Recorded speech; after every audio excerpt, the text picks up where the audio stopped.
ਅੱਜ 16 ਮਾਰਚ 2022 ਨੂੰ ਸਮਝ ਲਓ ਇੱਕ ਨਵਾਂ ਸੂਰਜ ਚੜ੍ਹ ਪਿਆ, ਨਵਾਂ ਚੰਦ ਚੜ੍ਹ ਪਿਆ, ਨਵਾਂ ਦਿਨ ਸ਼ੁਰੂ ਹੋ ਗਿਆ, ਨਵਾਂ ਯੁੱਗ ਸ਼ੁਰੂ ਹੋ ਗਿਆ।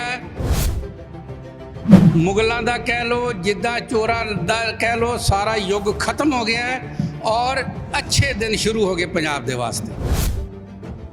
ਤੁਸੀਂ ਐਡੇ ਕਾਲੇ ਨਾ ਪਾਓ, ਦਿਲ ਨਾ ਛੱਡੋ, ਸਾਡੇ ਨਾਲ ਹੋ ਕੇ ਤੁਸੀਂ ਪੂਰਾ ਆਪਣਾ ਮੋਰਲ ਹਾਈ ਰੱਖੋ ਔਰ ਅੱਛੇ ਦਿਨ ਤੁਹਾਡੇ ਸ਼ੁਰੂ ਹੋ ਗਏ ਜੀ। ਇਹ ਪੰਜਾਬ ਦੇ ਲੋਕਾਂ ਦੀ ਅਗਵਾਈ ਕਰਨ ਵਾਲੀਆਂ ਸਰਕਾਰਾਂ ਰਹੀਆਂ ਨੇ, ਕਿਤੇ ਨਾ ਕਿਤੇ ਉਹ ਬੇਈਮਾਨ ਰਹੀਆਂ ਨੇ। ਤੋ ਬੇਟੇ ਬੇਈਮਾਨ ਨਿਕਲ ਗਏ ਨੇ। ਹੁਣ ਅੱਗੇ ਤੋਂ ਵੇਖੋ, ਨਾ ਵਾਧੂ ਖਰਚਾ ਹੋਣਾ, ਨਾ ਉੱਥੇ ਕਿਸੇ ਫਜ਼ੂਲ ਖਰਚਾ ਹੋਣਾ। ਮੈਂ ਅੱਜ ਇੱਕ ਬਦਲਵੀਂ ਸਿਆਸਤ ਤੇ ਇੱਕ ਭਗਤ ਸਿੰਘ ਦੀ ਸੋਚ, ਇਨਕਲਾਬੀ ਸੋਚ, ਉਹਦਾ ਅੱਜ ਮੁੱਢ ਵੱਜ ਚੁੱਕਾ ਹੈ। ਅੱਜ ਜਿਹੜੀ ਨਵੀਂ ਸਰਕਾਰ ਹੈ, ਇੱਕ ਇਨਕਲਾਬੀ ਸਰਕਾਰ ਹੈ, ਭਗਤ ਸਿੰਘ ਦੀ ਸੋਚ ਤੇ ਚੱਲਣ ਵਾਲੀ ਹੈ, ਡਾਕਟਰ ਅੰਬੇਦਕਰ ਦੇ ਸੰਵਿਧਾਨ ਦੇ ਮੁਤਾਬਕ ਚੱਲਣ ਵਾਲੀ ਹੈ। ਅੱਜ ਤੋਂ ਬਾਅਦ ਪੰਜਾਬ ਦੇ ਵਿੱਚ ਉਹ ਲਟੇਰਾ ਰਾਜ ਖਤਮ ਹੋ ਗਿਆ।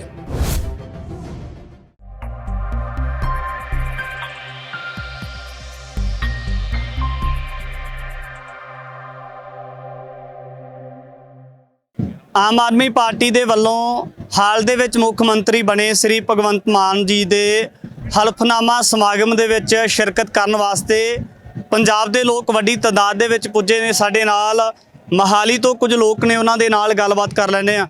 ਭਾਜੀ, ਅਸਲ ਦੇ ਵਿੱਚ ਅੱਜ ਜਿਹੜਾ ਸਮਾਗਮ ਕੀਤਾ ਜਾ ਰਿਹਾ ਹੈ, ਮੁੱਖ ਮੰਤਰੀ ਦਾ ਅਹੁਦੇ ਦੇ ਉੱਪਰ ਤਾਇਨਾਤ ਹੋਣਗੇ ਸਹੁੰ ਚੁੱਕਣ ਤੋਂ ਬਾਅਦ, ਕਿਵੇਂ ਦੇਖਦੇ ਹੋ ਇਸ ਸਮਾਗਮ ਦੇ ਵਿੱਚ ਆ ਕੇ? ਕਿਉਂਕਿ ਲਗਾਤਾਰ ਪੰਜਾਬ ਦੇ ਲੋਕ ਬਹੁਤ ਵੱਡੀ ਤਾਦਾਦ ਦੇ ਵਿੱਚ ਸਮਰਥਨ ਕਰਦੇ ਨਜ਼ਰ ਆਉਂਦੇ ਸੀ, ਕੀ ਸੋਚਦੇ ਹੋ? ਬੇਟੇ, ਅੱਜ 16 ਮਾਰਚ 2022 ਨੂੰ ਸਮਝ ਲਓ ਇੱਕ ਨਵਾਂ ਸੂਰਜ ਚੜ੍ਹ ਪਿਆ, ਨਵਾਂ ਚੰਦ ਚੜ੍ਹ ਪਿਆ, ਨਵਾਂ ਦਿਨ ਸ਼ੁਰੂ ਹੋ ਗਿਆ, ਨਵਾਂ ਯੁੱਗ ਸ਼ੁਰੂ ਹੋ ਗਿਆ।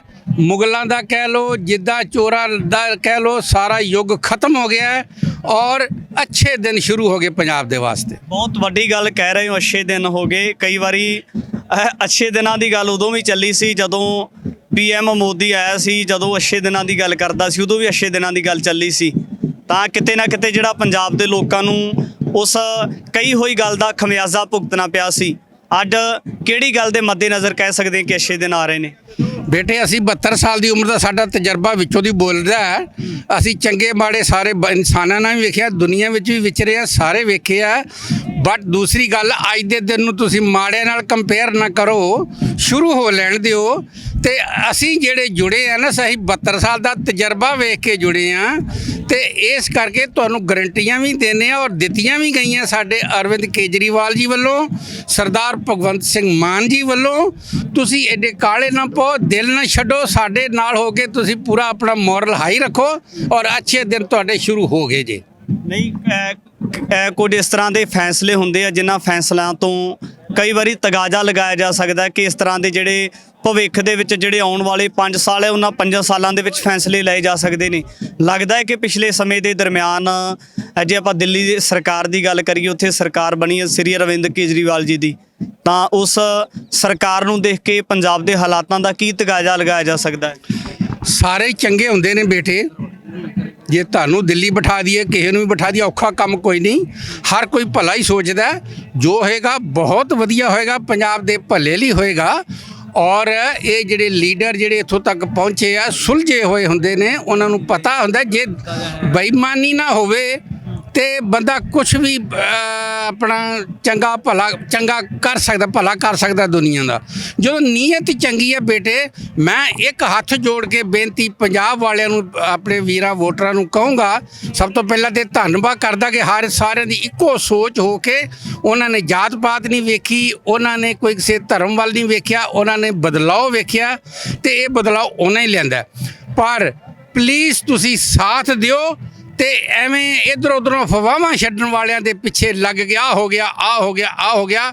ਕੁਛ ਨਹੀਂ ਹੋਇਆ, ਜੋ ਵੀ ਹੋਇਆ ਭਲੇ ਵਾਸਤੇ ਹੀ ਹੋਇਆ। ਸੱਚੇ ਪਾਤਸ਼ਾਹ ਦਾ ਵੀ ਵਿੱਚ ਰੋਲ ਹੈਗਾ, ਇਹ ਉਹਨੇ ਹੀ ਕਰਵਾਇਆ ਚਮਤਕਾਰ। ਜੋ ਹੋਇਆ ਆਪਣੇ ਬੰਦੇ ਦੇ ਕੀਤਿਆਂ ਨਹੀਂ ਹੋਇਆ। ਵਿਰੋਧੀ ਪਾਰਟੀਆਂ ਦੇ ਨਿਸ਼ਾਨੇ ਨੇ ਕਿ ਜਿਹੜਾ ਪੰਜਾਬ ਦੇ ਸਿਰ ਬਹੁਤ ਵੱਡੀ ਰਕਮ ਦੇ ਉੱਪਰ ਜਿਹੜਾ ਕਰਜ਼ਾ ਚੜਿਆ ਹੋਇਆ, ਪੰਜਾਬ ਦੇ ਸਿਰ ਬਹੁਤ ਜ਼ਿਆਦਾ ਕਰਜ਼ਾ ਹੈ, ਤਾਂ ਜਿਹੜਾ ਇਹ ਸਮਾਗਮ ਕਰਵਾਇਆ ਜਾ ਰਿਹਾ ਹੈ, ਇਹਦੇ ਨਾਲ ਕਿਤੇ ਕਰਜ਼ੇ ਦੇ ਵਿੱਚ ਹੋਰ ਵਾਧਾ ਤੇ ਨਹੀਂ ਹੋਊਗਾ? ਬੇਟੇ ਮੈਂ ਤਾਂ ਪਹਿਲਾਂ ਦੱਸਿਆ ਮੇਰਾ ਜ਼ਿੰਦਗੀ ਦਾ ਤਜਰਬਾ ਹੈ, ਔਖਾ ਕੰਮ ਕੋਈ ਨਹੀਂ। ਕਿੰਨੇ ਨੇ ਜਿਹੜੇ ਇੱਥੇ ਵਿਚਾਰੇ ਮਜ਼ਦੂਰੀ ਕਰਨ ਤੋਂ ਲੈ ਕੇ ਮਹਾਰਾਜੇ ਨੇ ਉਹਨਾਂ ਨੂੰ ਅਸਮਾਨ ਤੇ ਚੜਾ ਦਿੱਤਾ। ਸੋ ਇਸੇ ਤਰ੍ਹਾਂ ਔਖਾ ਕੰਮ ਕਰਜ਼ਾ ਕੀ ਆ ਪੰਜਾਬ ਦੇ ਵਾਸਤੇ, ਪੰਜਾਬੀਆਂ ਸਾਰਿਆਂ ਲਾਉਣਾ ਹੀ ਆ, ਲਾਵਾਂਗੇ ਅਸੀਂ, ਮਿਹਨਤੀ ਹਾਂ ਅਸੀਂ। ਜੇ ਇਲੈਕਸ਼ਨਾਂ ਵਾਸਤੇ ਅਰਬਾਂ ਖਰਬਾਂ ਇਕੱਠਾ ਹੋ ਜਾਂਦਾ ਕਿ ਸਾਡਾ ਪੰਜਾਬ ਦਾ ਕਰਜ਼ਾ ਨਾ ਉਤਰੂ ਯਾਰ। ਨਹੀਂ ਅਸੀਂ ਜਿਹੜੇ ਪੰਜਾਬ ਦੇ ਲੋਕ ਉਹ ਤੇ ਬਹੁਤ ਮਿਹਨਤੀ ਨੇ, ਪਰ ਜਿਹੜੀਆਂ ਪੰਜਾਬ ਦੇ ਲੋਕਾਂ ਦੀ ਅਗਵਾਈ ਕਰਨ ਵਾਲੀਆਂ ਸਰਕਾਰਾਂ ਰਹੀਆਂ ਨੇ ਕਿਤੇ ਨਾ ਕਿਤੇ ਉਹ ਬੇਈਮਾਨ ਰਹੀਆਂ ਨੇ। ਤੋ ਬੇਟੇ ਬੇਈਮਾਨ ਨਿਕਲ ਗਏ ਨੇ। ਹੁਣ ਅੱਗੇ ਤੋਂ ਵੇਖੋ ਨਾ ਵਾਧੂ ਖਰਚਾ ਹੋਣਾ, ਨਾ ਉੱਥੇ ਕਿਸੇ ਫਜ਼ੂਲ ਖਰਚਾ ਹੋਣਾ ਵਾ, ਤੇ ਜੋ ਕੁਝ ਵੀ ਹੋਣਾ ਉਹ ਬਚਾ ਕੇ ਪਹਿਲੋਂ ਕਰਜ਼ਾ ਉਤਾਰਾਂਗੇ, ਨਾਲ ਦੀ ਨਾਲ ਲੋਕਾਂ ਦਾ ਭਵਿੱਖ ਵੀ ਚੰਗਾ ਹੋਏਗਾ, ਹੈਲਪ ਕਰਾਂਗੇ ਟੂ ਗਰੋ। ਅਲਟੀਮੇਟਲੀ ਉਹਨਾਂ ਦੀ ਆਪਣੀ ਮਿਹਨਤ ਨਹੀਂ ਰੰਗ ਲਿਆਉਣਾ, ਸਰਕਾਰ ਜਿਹੜੀ ਉਹ ਪੂਰਾ ਉਹਨਾਂ ਦਾ ਸਾਥ ਦੇਊਗੀ, ਉਹਨਾਂ ਨੂੰ ਮੌਕੇ ਦੇਗੀ, ਤੇ ਉਹਨਾਂ ਦਾ ਜੋ ਵੀ ਉਹਨਾਂ ਦਾ ਬਣਦੀ ਹੈਗੀ ਹੈ ਨਾ ਮਸ਼ੱਕਤ ਉਹਨਾਂ ਨੂੰ ਮਿਲੇਗੀ। ਕੀ ਕਹਿਣਾ ਚਾਹੋਗੇ ਜੀ? ਅੱਜ ਸਿਰ ਦੇ ਉੱਪਰ ਬਸੰਤੀ ਦਸਤਾਰ ਸਜਾ ਕੇ ਆਏ ਹੋ। ਭਗਵੰਤ ਮਾਨ ਦਾ ਕਹਿਣਾ ਸੀ ਕਿ ਬਸੰਤੀ ਦਸਤਾਰਾਂ ਨੇ ਜਿਹੜੀਆਂ ਸਿਰ ਦੇ ਉੱਪਰ ਸਜਾ ਕੇ ਨੌਜਵਾਨ ਪਰਨੇ ਲੈ ਕੇ ਆਉਣ, ਤਾਂ ਕੀ ਕਹਿਣਾ ਚਾਹੋਗੇ? ਸਮਾਗਮ ਦੇ ਵਿੱਚ ਪੁੱਜੇ ਹੋ। ਮੈਂ ਪ੍ਰਿੰਸੀਪਲ ਬਹਾਦਰ ਸਿੰਘ ਚਹਿਲ, ਜ਼ਿਲ੍ਹਾ ਦਫ਼ਤਰ ਇੰਚਾਰਜ ਮੋਹਾਲੀ।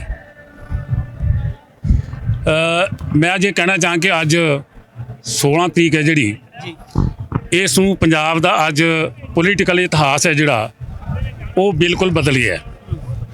ਅੱਜ ਇੱਕ ਬਦਲਵੀਂ ਸਿਆਸਤ ਤੇ ਇੱਕ ਭਗਤ ਸਿੰਘ ਦੀ ਸੋਚ, ਇਨਕਲਾਬੀ ਸੋਚ, ਉਹਦਾ ਅੱਜ ਮੁੱਢ ਵੱਜ ਚੁੱਕਾ ਹੈ। ਅੱਜ ਤੱਕ ਇਸ ਪੰਜਾਬ ਦੇ ਵਿੱਚ ਜਿਹੜਾ ਰਾਜ ਕੀਤਾ ਸੀ, ਉਹ ਚਾਹੇ ਬਾਦਲ ਹੋਣ, ਚਾਹੇ ਕੈਪਟਨ ਹੋਵੇ, ਚਾਹੇ ਬੀਜੇਪੀ ਹੋਵੇ, ਕੋਈ ਵੀ ਉਹ ਇੱਕ ਲਟੇਰੀ ਕਲਾਸ ਨੇ ਜਮਾਤ ਦੇ ਤੇਰਾ ਪੰਜਾਬ ਤੇ ਰਾਜ ਕੀਤਾ ਹੈ। ਉਹਨਾਂ ਨੇ ਪੰਜਾਬ ਦੇ ਜਿੰਨੇ ਵੀ ਸਾਧਨ ਤੇ, ਚਾਹੇ ਖਜ਼ਾਨਾ ਸੀ, ਚਾਹੇ ਪੰਜਾਬ ਦੀਆਂ ਜਾਇਦਾਦਾਂ ਸੀ, ਉਹਨਾਂ ਨੂੰ ਲੁੱਟ ਕੇ ਆਪਣੇ ਘਰ ਪਰ ਲਏ, ਜਿਸ ਕਰਕੇ ਆਮ ਲੋਕਾਂ ਦਾ ਜਿਹੜਾ ਜੀਵਨ ਹੈ ਉਹ ਬਹੁਤ ਦੁੱਭਰ ਹੋ ਗਿਆ। ਪੰਜਾਬ ਦੇ ਵਿੱਚ ਜਿਹੜੇ ਨੌਜਵਾਨ ਨੇ ਉਹਨਾਂ ਨੂੰ ਨਸ਼ੇ ਦੀ ਲੱਤ ਲਾ ਕੇ ਉਹਨਾਂ ਨੂੰ ਇੰਨੇ ਮਤਲਬ ਕਮਜ਼ੋਰ ਬਣਾ ਦਿੱਤਾ ਕਿ ਉਹ ਵੀ ਸਿਆਸਤ ਤੋਂ ਪਰੇ ਰਹਿਣ ਤੇ ਉਹ ਕੋਈ ਨੌਕਰੀ ਦੇ ਕਾਬਿਲ ਨਾ ਹੋਣ। ਅੱਜ ਐਜੂਕੇਸ਼ਨ ਹੈ ਜਿਹੜੀ ਉਹ ਇੰਨੀ ਮਹਿੰਗੀ ਤੇ ਇੰਨੀ ਜਿਹੜੀ ਹੈ ਉਹ ਦੂਰ ਬਣਾ ਦਿੱਤੀ ਹੈ ਕਿ ਅੱਜ ਸਾਡਾ ਜਿਹੜਾ ਹੈਗਾ ਉਹਦਾ ਮਿਆਰ ਇੰਨਾ ਨੀਵਾਂ ਹੋ ਗਿਆ ਕਿ ਅੱਜ ਸਾਡਾ ਨੌਜਵਾਨ ਉਹਨਾਂ ਡਿਗਰੀਆਂ ਲੈ ਕੇ ਵੀ ਸੜਕਾਂ ਦੇ ਉੱਤੇ ਤੁਰਿਆ ਫਿਰਦਾ ਹੈ ਤੇ ਇਹਨਾਂ ਦੇ ਡੰਡੇ ਚੱਲਦਾ ਹੈ। ਜਿੱਥੋਂ ਤੱਕ ਇਸੇ ਤਰ੍ਹਾਂ ਸਿਹਤ ਦੀ ਗੱਲ ਕਰੀਏ, ਸਾਡੇ ਸਾਰੇ ਹਸਪਤਾਲ ਵਿਕ ਚੁੱਕੇ ਨੇ, ਉੱਥੇ ਦਵਾਈ ਉੱਥੇ ਨਹੀਂ ਮਿਲਦੀ, ਮਰੀਜ਼ ਉੱਥੇ ਰਾਜੀ ਹੋਣ ਦੀ ਇੱਥੋਂ ਮਰ ਕੇ ਆਉਂਦਾ ਹੈਗਾ, ਉੱਥੇ ਆਪਰੇਸ਼ਨ ਦਾ ਕੋਈ ਇਲਾਜ ਨਹੀਂ ਹੈਗਾ। ਇਸ ਕਰਕੇ ਸਾਡਾ ਹੈਲਥ ਦਾ ਸਿਸਟਮ ਵੀ ਵਿਗਾੜਤਾ, ਸਾਡਾ ਰੁਜ਼ਗਾਰ ਦਾ ਵੀ ਵਿਗਾੜਤਾ, ਨੌਜਵਾਨ ਵੀ ਬਰਬਾਦ ਕਰਤੇ, ਤੇ ਕਿਸਾਨੀ ਦਾ ਤਾਂ ਪੱਠਾ ਇਹਨਾਂ ਨੇ ਬਿਠਾ ਹੀ ਦਿੱਤਾ।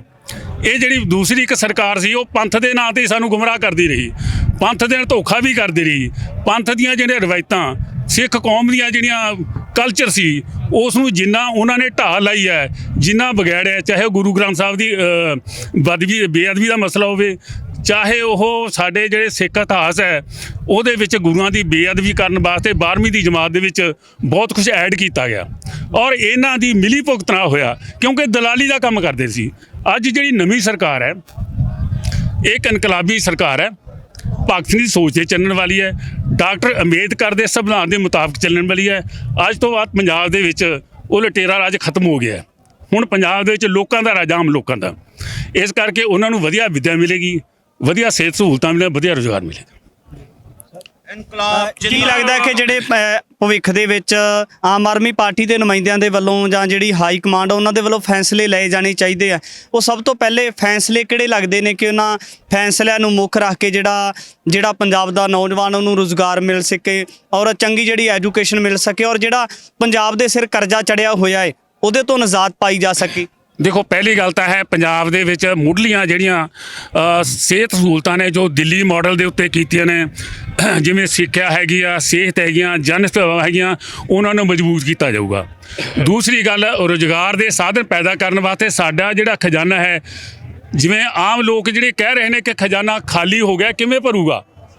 ਲੇਕਿਨ ਹੁਣ ਖਜ਼ਾਨਾ ਖਾਲੀ ਕਰਨ ਵਾਲੇ ਤੁਰ ਗਏ ਨੇ, ਹੁਣ ਖਜ਼ਾਨਾ ਭਰਨ ਵਾਲੇ ਆ ਗਏ ਨੇ। ਇਹ ਆਮ ਆਦਮੀ ਪਾਰਟੀ ਨੇ ਬਕਾਇਦਾ ਤੌਰ ਤੇ ਇੱਕ ਸਟ੍ਰੈਟਜੀ ਤਿਆਰ ਕੀਤੀ ਹੈ, ਜਿਸ ਦੇ ਨਾਲ ਅਸੀਂ ਰੈਵਨਿਊ ਨੂੰ ਜਿਹੜਾ ਹੈਗਾ ਇਕੱਠਾ ਕਰ ਲੈਣਾ ਹੈ। ਕਾਰਪੋਰੇਸ਼ਨਾਂ ਬਣਨਗੀਆਂ, ਮਾਈਨਿੰਗ ਦੇ ਜਿਹੜੇ ਠੇਕੇਦਾਰ ਨੇ ਖਤਮ ਹੋਣਗੇ, ਸ਼ਰਾਬ ਦੀ ਗੁੰਡਾਗਰਦੀ ਖਤਮ ਹੋਏਗੀ, ਆ ਜਿਹੜਾ ਦੂਸਰਾ ਚੱਲਦਾ ਹੈ ਮਤਲਬ ਗੈਂਗਸਟਰ, ਇਸ ਕਰਕੇ ਸਾਰੇ ਜਦੋਂ ਇਹ ਸਿਸਟਮ ਅਮਨ ਅਮਾਨ ਦੀ ਸਥਿਤੀ ਪੈਦਾ ਹੋਊਗੀ ਤਾਂ ਪੰਜਾਬ ਦੇ ਵਿੱਚ ਕਾਰਖਾਨੇ ਵੀ ਲੱਗਣਗੇ, ਪੰਜਾਬ ਦੇ ਵਿੱਚ ਦਿੱਲੀ ਲੈਵਲ ਦੇ ਇੰਟਰਨੈਸ਼ਨਲ ਸਕੂਲ ਵੀ ਡਿਵੈਲਪ ਹੋਣਗੇ, ਇੱਥੋਂ ਦੇ ਬੱਚੇ ਸਕਾਲਰ ਵੀ ਪੈਦਾ ਹੋਣਗੇ, ਟੈਕਨੀਸ਼ੀਅਨ ਵੀ ਪੈਦਾ ਹੋਣਗੇ, ਇੰਜੀਨੀਅਰ ਵੀ ਪੈਦਾ ਹੋਣਗੇ, ਜਿਹੜੇ ਪੰਜਾਬ ਦਾ ਰੈਵਨਿਊ ਵੀ ਦੇਣਗੇ ਤੇ ਪੰਜਾਬ ਨੂੰ ਰੁਜ਼ਗਾਰ ਵੀ ਦੇਣਗੇ। ਇਸ ਕਰਕੇ ਭਵਿੱਖ ਹੈ ਜਿਹੜਾ ਪੰਜਾਬ ਦਾ ਉਹ ਬੜਾ ਸੁਨਹਿਰਾ ਹੈ। ਖਾਲੀ ਪੰਜਾਬ ਦੇ ਲੋਕ ਬਹੁਤ ਵੱਡੀਆਂ ਇੱਕ ਤਰ੍ਹਾਂ ਦੇ ਨਾਲ ਉਮੀਦਾਂ ਲੈ ਕੇ ਆਮ ਆਦਮੀ ਪਾਰਟੀ ਤੋਂ ਬਹੁਤ ਵੱਡੀਆਂ ਆਸਾਂ ਲਗਾ ਕੇ ਬੈਠੇ ਹੋਏ ਨੇ ਕਿ ਇਸ ਤਰ੍ਹਾਂ ਦਾ ਬਦਲਾਅ ਆਏਗਾ। ਤਾਂ ਅਸੀਂ ਇੱਥੇ ਜਿਹੜੇ ਦੇਖ ਸਕਦੇ ਹਾਂ ਕਿ ਵੱਡੀ ਤਾਦਾਦ ਦੇ ਵਿੱਚ ਲੋਕ ਪੁੱਜੇ ਹੋਏ ਨੇ, ਆਪਣੇ ਘਰਾਂ ਤੋਂ ਪਰਿਵਾਰਾਂ ਦੇ ਸਮੇਤ ਜਿਹੜੇ ਆਏ ਹੋਏ ਨੇ, ਤਾਂ ਉਹਨਾਂ ਦਾ ਵੱਲੋਂ ਦੇਖ ਸਕਦੇ ਹਾਂ ਕਿ ਉਹਨਾਂ ਦੇ ਮਨਾਂ ਦੇ ਵਿੱਚ ਕਿੰਨਾ ਉਤਸ਼ਾਹ ਹੈ, ਕਿੰਨੇ ਦੂਰ ਦਰੇਡੇ ਤੋਂ ਆਪ ਮੁਹਾਰੇ ਚੱਲ ਕੇ ਆਏ ਨੇ।